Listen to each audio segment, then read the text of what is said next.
I've repeatedly stated in the clearest possible terms that important announcements should be made by the Government, first in this House rather than outside. I did so again yesterday in relation to the briefings issued to the media about the budget. I was disappointed, therefore, to see more stories in the media today with apparently very well briefed information about what will be in tomorrow's budget. The Government just doesn't have to take my word for it. Its own ministerial code says so.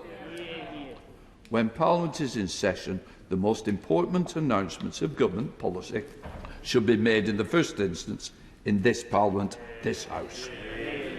As I said yesterday, I do not have to give a reason for my decisions about urgent question applications, but in this case I want the House, and especially the Government, to be clear.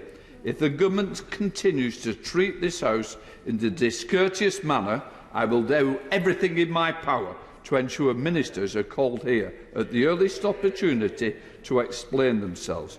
I've personally nothing against the Minister. I feel sorry for the person who's got to answer at the dispatch box.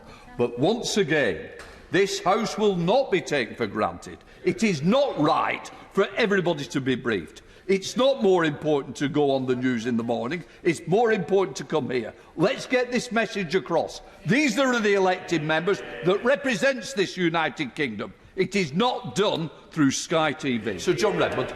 Mr Speaker, this is not the first government that's wanted more than one day's news out of a budget, but the right way to do it is all ministers observe complete budget secrecy. The Chancellor announces the tax changes and the block totals on spending, and then in the days that follow, Cabinet ministers come to this House to announce the detailed spending plans and subject them to our scrutiny. If that was right for all previous governments, why isn't it right for this one?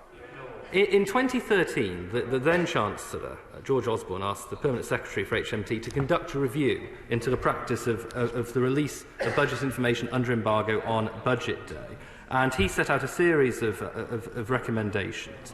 His central conclusion was that the Treasury should introduce a ban on the pre-release of the core of the budget, that is to say, the economic and fiscal projections, the fiscal judgment, and individual tax rates, reliefs and allowances. We have observed that stricture in full, and that is something which I'm obviously totally committed to continuing to do. A matter of judgment. This is serious. As an opposition, we cannot look in detail at this slew, this blizzard of budget announcements that has been going on for week after week because we don't have the OBR report, we don't have the detail.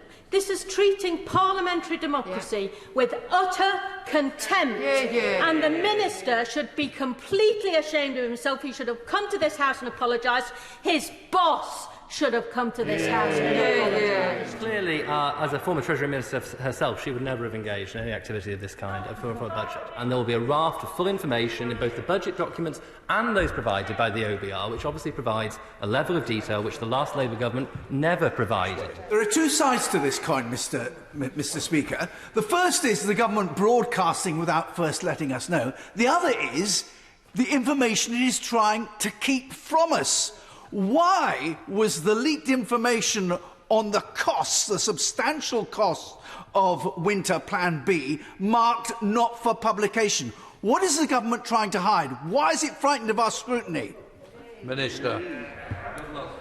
Well, I thank my right honourable friend for his question. I'm not going to comment on leaks. The absolute bottom line is that we are, of course, committed to Plan A. And there is no question that he will find that Plan A remains the resolute conviction of both this government and, indeed, I believe, this House in terms of how we can most sensibly take the country through the winter ahead.